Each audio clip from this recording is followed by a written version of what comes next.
காகங்கள் 2 பேரும் புதுசா அந்த காடுல ஒரு ஐஸ்கிரீம் கடைய வச்சிருந்தாங்க. அந்த ஐஸ்கிரீம வாங்கி சாப்பிட காடுல இருக்கிற பறவைங்க எல்லாரும் ரொம்பவே ஆசைப்பட்டாங்க. அம்மா, எனக்கு காலு மாமாவோட கடையில ஐஸ்கிரீம் வாங்கி தாங்கம்மா. எனக்கு அதை சாப்பிடணும்னு ரொம்ப ஆசையா இருக்கு. இன்னைக்கு ஒரு நாள் மட்டும் வாங்கி சாப்பிடு. ஆனா தினமும் நீ அம்மா கிட்ட கேட்க கூடாது, சரியா? பிறகு அவகிட்ட இருந்த ரூபாய் பணத்தை எடுத்து தன்னோட பொண்ணு லக்கி கிட்ட கொடுத்தா. ஆண்டி, எனக்கு அந்த ஸ்ட்ராபெரி ஐஸ்கிரீம் ஒன்னு கொடுங்க. பிறகு கௌரிக்காகவும் ஸ்ட்ராபெரி ஐஸ்கிரீமை எடுத்து லக்கி கிட்ட கொடுத்தது. அதை வாங்கி லக்கி ரொம்ப சந்தோஷமா அந்த இடத்துலயே வச்சு சுவைச்சு சாப்பிட்டா. ஆண்டி, என்னோட பணத்துல மீத காசு இருக்கும்ல, அத கொடுங்க. என்னது, மீத காசா? என்ன சொல்ற? இங்க பாரு குழந்தை, இந்த ஐஸ்கிரீமோட விலை ரூபாய். மீதமெல்லாம் ஒண்ணும் இல்ல. மறுநாள் காலையில கபூதரோட குழந்தை கிக்கி ஐஸ்கிரீம் சாப்பிட ஆசைப்பட்டா. பிறகு கபூதர் அதுகிட்ட இருக்கிற ரூபாய் பணத்தை அவகிட்ட கொடுத்தா. தங்கம், இதுல ரூபாய் இருக்கு. நீ போய் ஒரு ஐஸ்கிரீமை வாங்கிட்டு மீத ரூபாய அம்மா கிட்ட பத்திரமா எடுத்துட்டு வந்து கொடுக்கணும், சரியா? சரிம்மா, நான் பத்திரமா எடுத்துட்டு வந்து தரேன் அப்படின்னு சொல்லிட்டு அங்கிருந்து கிக்கி ஐஸ்கிரீம் கடைக்கு வந்தா. காகங்கள் கடையிலிருந்து ஒரு ஐஸ்கிரீமை வாங்கி சாப்பிட்டா. மாமா, மீதம் 90 ரூபாய் கொடுங்க. நான் கொண்டு எங்க அம்மா கிட்ட கொடுக்கணும். என்ன, ரூபாய் மீதமா? ஏ குழந்தை, நீ சாப்பிட்ட ஐஸ்கிரீமோட விலை ரூபாய். நீ சாப்பிட்ட ஐஸ்கிரீமுக்கு எல்லாம் சரியா போச்சு. போ இங்க இருந்து. பிறகு கொஞ்ச நேரம் கழிச்சு கிக்கி அழுதபடியே அவளோட வீட்டுக்கு வந்தா. என்னாச்சு கிக்கி, ஏன் அழற? அம்மா, நான் ஒரே ஒரு ஐஸ்கிரீம் தாம்மா சாப்பிட்டேன். ஆனா அந்த ஐஸ்கிரீம் 100 ரூபான்னு அவங்க சொல்லிட்டாங்கம்மா. என்கிட்ட மிச்ச சில்லறைய கொடுக்கவே இல்ல. என்ன சொல்ற? ஒரு ஐஸ்கிரீமோட விலை ரூபாயா? இது என்ன பகல் கொள்ளையா இருக்கு? எங்க, வா போய் அந்த காகங்கள்கிட்ட கேட்கலாம் அப்படின்னு சொல்லி கபூதர் தன்னோட குழந்தைய கூப்பிட்டுட்டு காகங்களோட கடைக்கு வந்தது. என்ன காலவண்ணா, ஒரு ஐஸ்கிரீம் போய் 100 ரூபான்னு சொல்லிருக்கீங்க. என் குழந்தை ஒண்ணு தானே சாப்பிட்டா. மீத 90 ரூபாய் சில்லறை கொடுக்கணும். முதல்ல அதை கொடுங்க. என்ன சொல்ற கபூதர்? மீத சில்லற குடுக்கலையா? கோரி, நீ எடுத்து கொடுத்ததானே? ஏ குழந்தை, நான் தான் உன்கிட்ட மீத 90 ரூபாய கொடுத்தேன்ன. நீ எதுக்கு போய் உங்க அம்மா கிட்ட இப்படி பொய் சொல்லிருக்க? இங்க பாரு கபூதர், உன்னோட குழந்தைகிட்ட நான் மிச்ச பணத்தை உடனே கொடுத்துட்டேன். அது வர்ற வழியில எங்கேயோ தொலைச்சிட்டு உன்கிட்ட வந்து இப்படி பொய் சொல்லிக்கிட்டு இருக்கு. நீ அடிப்பண்ணு பயந்துதான் அவ இப்படி பொய் சொல்றா போல. ஒழுங்கா உன் குழந்தைய விசாரி, அதுக்கப்புறம் வந்து நீ எங்க கடையில சத்தம் போடலாம் அப்படின்னு கோரி ரொம்ப கோபமா பேசினா. இத கேட்டு கோரி சொல்றத உண்மைன்னு நம்பி கபூதரும் அங்கிருந்து தான் குழந்தைய கூப்பிட்டுட்டு போயிடுச்சு. இந்த மாதிரி காகங்கள் 2 பேரும் குழந்தைங்களை ஏமாத்துறத நினைச்சு சந்தோஷப்பட்டாங்க. மறுநாள் காலையில பொழுதும் விடிஞ்சது. அன்னைக்கு காலையில காகங்களோட ஐஸ்கிரீம் கடைக்கு சிண்டி அப்படிங்கிற மயிலும் ஐஸ்கிரீம் வாங்க வந்தது. அது ஆசைப்பட் காகங்கள் மத்த பறவைங்க கிட்ட செஞ்ச மாதிரியே மயில் கிட்ட இருந்தும் பணத்தை வாங்கிட்டு மீத சில்லறைய கொடுக்கல. இதனால தன்னோட அம்மாவுக்கு பயந்து மயில் ஒரு மரத்துல உட்காந்து அழுதுட்டு இருந்தது. என்னாச்சு சிண்டு, எதனால நீ இப்படி அழற? அந்த காகங்கள் என்கிட்ட இருந்து 200 ரூபாய வாங்கிக்கிட்டு ஒரே ஒரு ஐஸ்கிரீம் மட்டும் கொடுத்து என்னை ஏமாத்திட்டாங்க தெரியுமா? எங்க அம்மா போகும்போதே சொன்னாங்க, ஐஸ்கிரீம் எல்லாம் வாங்கி சாப்பிடக்கூடாது, வேற ஏதாச்சும் தான் வாங்கணும்னு. ஆனா நான் ஆசைப்பட்டு இவங்க கடையில வந்து ஐஸ்கிரீம் வாங்கிட்டேன். இப்ப வீட்டுக்கு போனா மீத காசு எங்கன்னு கேட்டு என்ன கண்டிப்பா அடிப்பாங்க. எனக்கு என்ன செய்யறதுன்னே தெரியல அப்படின்னு சொல்லி அந்த சிண்டு மயில் ரொம்ப பாவமா அழுதுச்சு. இந்த பறவைங்க 3 பேரும் பேசிட்டு இருக்கத அந்த பக்கமா வந்த வனதேவதை கேட்டாங்க. அச்சோ பாவம், இந்த குழந்தை எப்படி அழுது. நானும் பார்த்துட்டே தான் இருக்கேன். இந்த காகங்கள் எப்ப பார்த்தாலும் சின்ன குழந்தைங்களையே ஏமாத்துறாங்க. இன்னைக்கு அவங்களுக்கு ஒரு முடிவு கட்டியாகணும். பிறகு குழந்தைங்களுக்கு ஆறுதல் சொல்லிட்டு அதோட மந்திர சக்தியால அவங்க கையில ஒரு பெரிய சாக்லேட் பாக்ஸ கொடுத்தது. பிறகு குழந்தைங்க 3 பேரும் வனதேவதை கொடுத்த சாக்லேட் பாக்ஸை எடுத்துக்கிட்டு நேரா காகங்களோட கடைக்கு வந்தாங்க. ஆண்டி, இன்னைக்கு எனக்கு பிறந்த நாள். அதான் உங்களுக்கு சாக்லேட் கொடுத்துட்டு போகலான்னு வந்தேன். அப்படின்னு சொல்லி கிக்கி தான் எடுத்துட்டு வந்த சாக்லேட் பாக்ஸ கோரி கிட்ட கொடுத்தா. சாக்லேட்டை பார்த்ததும் கோரி ரொம்ப ஆசையா அதை சாப்பிட்டா. அதை சாப்பிட்ட அடுத்த நொடியே கோரி ஒரு சேவலா மாறிட்டா. என்னாச்சு குழந்தைங்களா? என்ன நான் இப்படி சேவலா மாறிட்டேன்? கடவுளே, இது என்ன மந்திர சாக்லேட் போலவே. ஐயோ, இப்படி நான் என்னாச்சு குழந்தைங்களா? இந்த சாக்லேட்டை சாப்பிட்டதும் நான் இப்படி சேவலா மாறிட்டேன். இப்ப என்னோட காலுவுக்கு கூட என்ன அடையாளம் தெரியாது. என்ன நடந்ததுன்னு சொல்லுங்க. தயவு செஞ்சு என்ன என்னோட பழைய ரூபத்துக்கு மாத்துங்க. கோரி இப்படி பயந்து போய் ஓடுறத பார்த்து குழந்தைங்க 3 பேரும் சத்தமா சிரிக்க ஆரம்பிச்சாங்க. மீனு மாதிரியே தான் நானும் என்னோட வேலையை தொடர்ந்து உங்களுக்காக பண்ணிட்டு இருக்கேன். ஆனா உங்கள நிறைய பேரு எனக்கு சப்ஸ்கிரைப் பண்ண மறந்துடுறீங்க. தயவு செஞ்சு சப்ஸ்கிரைப் பண்ணிட்டு பாத்தீங்கன்னா கண்டிப்பா எனக்கும் அது ரொம்பவே மோட்டிவேஷனலா இருக்கும். நீங்க எனக்காக கொடுக்குற ஒரு பெரிய பரிசாவும் இருக்கும். தயவு செஞ்சு சப்ஸ்கிரைப் பண்ணிட்டு பாருங்க. அன்னைக்கு காலையில மீனுக்குருவி சந்தைக்கு போய் வீட்டுக்கு தேவையான பொருட்கள் எல்லாத்தையும் வாங்கிட்டு ரொம்ப சந்தோஷமா அவளோட வீட்டுக்கு வந்துட்டு இருந்தா.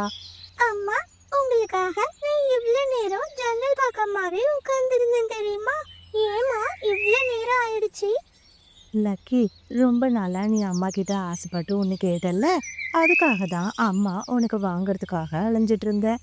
இப்பதான் அது கிடைச்சிச்சுமா அப்படின்னு சொல்லி தான் வாங்கிட்டு வந்த நெயில் பாலிஷை எடுத்து தன்னோட பொண்ணு லக்கி கிட்ட கொடுத்தா. அதை பார்த்ததும் லக்கிக்கு ரொம்பவே சந்தோஷம் தாங்க முடியல. அம்மா, ரொம்ப நன்றிம்மா. எனக்கு தெரியும் எங்க அம்மா எப்படியாச்சும் எனக்கு நெயில் பாலிஷ் வாங்கி தந்துடுவீங்கன்னு. அம்மா, நான் இதை எடுத்துட்டு போய் நீலு கிட்ட காட்டிட்டு வரவாம்மா? நீலு இதை பார்த்தா ரொம்பவே சந்தோஷப்படுவா. சரிம்மா, வேகமா போயிட்டு வீட்டுக்கு வந்துடணும் சரிப்பா, நான் உடனே வந்துடுறேன். அப்படின்னு சொன்ன லக்கி பிறகு ரொம்ப சந்தோஷமா அந்த நெயில் பாலிஷை எடுத்துக்கிட்டு தன்னோட தோழி வீட்டுக்கு பறந்து போனா. என்ன, எனக்கு இல்லாம இந்த மீனுவோட பொண்ணு இவ்வளவு சந்தோஷமா பறந்து போறா. அவ கையில கூட ஏதோ ஒண்ணு எடுத்துட்டு போறா. பாக்குறதுக்கு நெயில் பாலிஷ் மாதிரில தெரியுது. சரி, எதுக்கும் போய் பக்கத்துல பார்க்கலாம். அப்படின்னு யோசிச்ச கோரிக்காகம் பிறகு லக்கிய பின்தொடர்ந்து போனுச்சு. அவ கையில இருக்கிற நெயில் பாலிஷை பிடுங்கிட்டு ரொம்ப வேகமா அங்கிருந்து பறந்து போனுச்சு. என்னோட நெயில் பாலிஷ், எனக்கு நெயில் பாலிஷ் வேணும். அப்படின்னு சொல்லி லக்கி ரொம்பவே அழ ஆரம்பிச்சா. லக்கியோட சத்தத்தை கேட்டு அவளோட தோழி நீலு அங்க வந்தா. என்னாச்சு லக்கி? எதுக்காக அழுதுட்டு இருக்க? நீலு, உன்கிட்ட காட்டுறதுக்காக நான் நெயில் பாலிஷை எடுத்துட்டு வந்ததா, அத அந்த காரியத்தை பிடுங்கிட்டு போயிட்டாங்க. எனக்கு அந்த நெயில் பாலிஷ் போனதை நினைச்சு ரொம்ப வருத்தமா இருக்கு நீலு. இதுக்கெல்லாம் நீ அழாத, சரியா? நான் என் அம்மா சந்தைக்கு போகும்போது உனக்கு நிறைய நெயில் பாலிஷ் வாங்கிட்டு வர சொல்றேன். அப்படின்னு சொல்லி தன்னோட தோழிக்கு அவ ஆறுதல் சொன்னா. பிறகு அன்னைக்கு ராத்திரி பொழுதும் வந்தது. லக்கி அவ கூட்டுல படுத்து தூங்கிட்டு இருந்தா. உனக்கு நெயில் பாலிஷ் வேணுமா? அப்படின்னா நாளைக்கு நீ என்ன வந்து பாரு. நான் உனக்கு நிறைய வண்ணத்துல நெயில் பாலிஷ் தரேன். கண்டிப்பா நான் வரேன். நெயில் பாலிஷ் மரமே, கண்டிப்பா நான் வந்துடுறேன். என்ன லக்கி, உனக்கு கனவுல கூட நெயில் பாலிஷ் பத்தி தான் கனவு வருமா? ஆ, என்னம்மா? அப்படின்னா இவ்வளவு நேரம் நான் கனவுல தான் பேசிட்டு இருந்தேனா? அம்மா, என்னோட கனவுல ஒரு நெயில் பாலிஷ் மரம் வந்துச்சும்மா. அந்த நெயில் பாலிஷ் போனா போகட்டும். நான் அம்மா உனக்கு வேற ஒரு வண்ணத்துல நெயில் பாலிஷ் வாங்கி தரேன். அதையே நினைச்சிட்டு நீ தூங்குற. அதனாலதான் உனக்கு மரத்துல கூட நெயில் பாலிஷ் காய்க்கிற மாதிரி கனவு வந்திருக்கு. அமைதியா படுத்து தூங்குடா செல்லம் அப்படின்னு சொல்லி தன்னோட பொண்ணுக்கு ஆறுதல் சொன்னா. பிறகு மறுநாள் காலையில பொழுதும் விடிஞ்சிச்சு. எனக்கு ராத்திரி ஒரு அதிசய கனவு வந்தது. அந்த கனவுல ஒரு மரம் நிறைய நெயில் பாலிஷ் காய்ச்சிருந்துச்சு தெரியுமா? என்ன லக்கி சொல்ற? மரத்துல நெயில் பாலிஷ் காய்ச்சிருந்ததா? ஆ, ஆமா நீலு, அந்த மரம் என்கிட்ட நிறைய பேசினுச்சு. அப்படின்னு சொல்லி அந்த கனவுல பார்த்த அத்தனை விஷயத்தையும் நீலு கிட்ட சொன்னா. எனக்கு என்னமோ நாம அந்த கனவுல வந்த இடத்துக்கு போனா கண்டிப்பா நமக்கு நெயில் பாலிஷ் கிடைக்கும்னு தோணுது. பிறகு பறவைங்க 2 பேரும் அந்த நெயில் பாலிஷ் மரத்தை தேடி பறக்க ஆரம்பிச்சாங்க. இந்த மாதிரி நிறைய ஸ்டோரிஸை பார்க்க மறக்காம நம்மளோட சிட்டு பேர்ட் ஸ்டோரிஸ் சேனலை சப்ஸ்கிரைப் பண்ணுங்க. கனவுல வந்த ஒவ்வொரு இடத்துக்கும் அவங்க போனாங்க. பிறகு லக்கியோட கனவுல பார்த்த அந்த நெயில் பாலிஷ் மரத்துக்கு அவங்க வந்தாங்க. ஆ, என்ன அதிசயம்! இந்த மரம் மொத்தமும் இவ்ளோ நெயில் பாலிஷ் இருக்கே. வாங்க குழந்தைங்களா, உங்களுக்காக தான் நான் காத்துட்டு இருக்கேன். வாங்க, சந்தோஷமா வந்து என்னோட நெயில் பாலிஷை பறிச்சுக்குவோங்க. என்ன மரமே, நீ இவ்ளோ அழகா பேசுற. ஆமா, எனக்கு நெயில் பாலிஷ் தேவைப்படுதுன்னு உனக்கு எப்படி தெரியும்? நேத்து அந்த காகம் உன்கிட்ட இருந்து நெயில் பாலிஷை பிடுங்கிட்டு போனுச்சுல்ல, அப்போ நீ ரொம்ப பாவமா அழுத. அதான் நான் ராத்திரியே உன்னோட கனவுல வந்தேன். நல்ல வேளை நீ ரொம்ப சீக்கிரமாவே என்னை கண்டுபிடிச்சு வந்துட்ட. இந்தா, என்னோட நெயில் பாலிஷ் மொத்தத்தையும் பறிச்சுக்கோ அப்படின்னு அந்த அதிசய மரம் சொன்னது. இப்போ 2 பேரும் ஒரு கூடை நிறைய நெயில் பாலிஷை சேகரிச்சாங்க. ரொம்ப நன்றி மரமே, எங்களுக்கு நெயில் பாலிஷ் கொடுத்ததுக்கு. ஆனா ஒரு நெயில் பாலிஷ் எடுத்துட்டு போகும்போதே அந்த கோரியத்தை பிடுங்கிட்டாங்க. இப்போ இவ்வளோத்தையும் நாங்க எடுத்துட்டு போறது பார்த்தாங்கன்னா கண்டிப்பா இதையும் அவங்க பிடுங்கிப்பாங்க. கோரி உங்களை பார்த்தான்னா அவகிட்ட என்னோட மரம் இருக்கிற இடத்த சொல்லி இங்க அனுப்பி வைங்க. அவளுக்கு நான் ஒரு பாடத்தை கற்றுக் கொடுக்குறேன். சரியா? இப்போ நீங்க பயப்படாம போகலாம் சரி மரமே, ரொம்ப நன்றி. அப்படின்னு சொல்லிட்டு குழந்தைங்க 2 பேரும் அங்கிருந்து பறக்க ஆரம்பிச்சாங்க. இப்போ அவங்களோட காட்டுக்குள்ள வந்தாங்க. இந்த மீனுவோட குழந்தை தினமும் ஒரு அதிசயத்தை பண்ணிட்டே இருக்கா. நேத்து என்னடானா நெயில் பாலிஷை எடுத்துட்டு போனா, இன்னைக்கு என்னடானா ஒரு கூடை நிறைய நெயில் பாலிஷை எடுத்துட்டு போறா. இந்த குருவிக்கு மட்டும் எங்க இருந்துதான் இவ்வளவு நெயில் பாலிஷ் கிடைக்குது? இன்னைக்கு இதை நாம கண்டுபிடிச்சே ஆகணும். அப்படின்னு யோசிச்ச கோரி பிறகு அவங்கள வழிமறைச்சு பேச ஆரம்பிச்சா.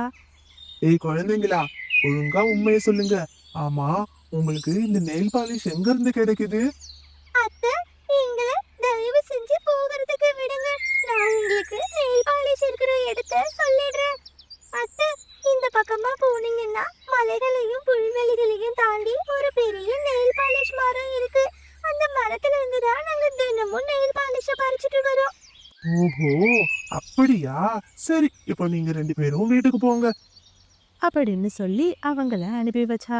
ரொம்ப சந்தோஷமா அந்த மரம் இருக்கிற இடத்துக்கு பறந்து போனா. இந்த மாதிரி நிறைய ஸ்டோரிஸை பார்க்க மறக்காம நம்மளோட சிட்டு பேர்ட் ஸ்டோரிஸ் சேனலை சப்ஸ்கிரைப் பண்ணுங்க. குழந்தைங்க சொன்ன அந்த இடத்துக்கு போன கோரி அங்க இருக்கிற மரத்தை பார்த்து ரொம்பவே ஆச்சரியப்பட்டா. இன்னையிலிருந்து இந்த மரம் எனக்கு மட்டும்தான் சொந்தம். இதுல இருக்கிற நெயில் பாலிஷ தினமும் ஒண்ணு ஒண்ணா பறிச்சு நம்ம கைகள்ல போட்டுக்கலாம். அப்படின்னா இந்த காட்டுலயே நான் தான் பெரிய பேரழகியா இருப்பேன். அப்படின்னு சொல்லி ரொம்ப சந்தோஷமா அந்த மரத்து பக்கத்துல போனா. அவ எதிர்பார்க்காத நேரத்துல மரம் அவளை தலைகீழா தூக்குனுச்சு. என்ன தைரியம் இருந்தா குழந்தைகளை ஏமாற்றி நீ நெயில் பாலிஷ கொடுக்குற. இன்னையிலிருந்து உனக்கு யாரையும் ஏமாற்றணுங்கிற எண்ணமே வரக்கூடாது. உன்னோட மனசுல கெட்ட எண்ணம் போற வரைக்கும் நீ என் மரத்திலேயே தலைக்கிட்டா தொங்க போ. அப்படின்னு சொல்லி அவளோட கிளைகளால கோரிய அதுல கட்டி வச்சா. தயவு செஞ்சு என்ன விட்டுரு மரமே. இனிமே நான் யார்கிட்டயும் எதையும் திருட மாட்டேன். தயவு செஞ்சு என்ன விட்டுரு. நீலு, இந்நேரம் அந்த கோரி ஆண்டி அங்க போயிருப்பாங்க. மரம் சொன்ன மாதிரியே அவங்களுக்கு ஒரு பாடத்தை கத்து கொடுத்துருக்கோம். இனிமே அவங்க நம்ம கிட்ட இருந்து எதையுமே திருட மாட்டாங்க. நானும் என்னோட வேலையை தொடர்ந்து உங்களுக்காக பண்ணிட்டு இருக்கேன். ஆனா உங்கள நிறைய பேரு எனக்கு சப்ஸ்கிரைப் பண்ண மறந்துடுறீங்க. தயவு செஞ்சு சப்ஸ்கிரைப் பண்ணிட்டு பாத்தீங்கன்னா கண்டிப்பா எனக்கும் அது ரொம்பவே மோட்டிவேஷனலா இருக்கும். நீங்க எனக்காக கொடுக்குற ஒரு பெரிய பரிசாவும் இருக்கும். தயவு செஞ்சு சப்ஸ்கிரைப் பண்ணிட்டு பாருங்க.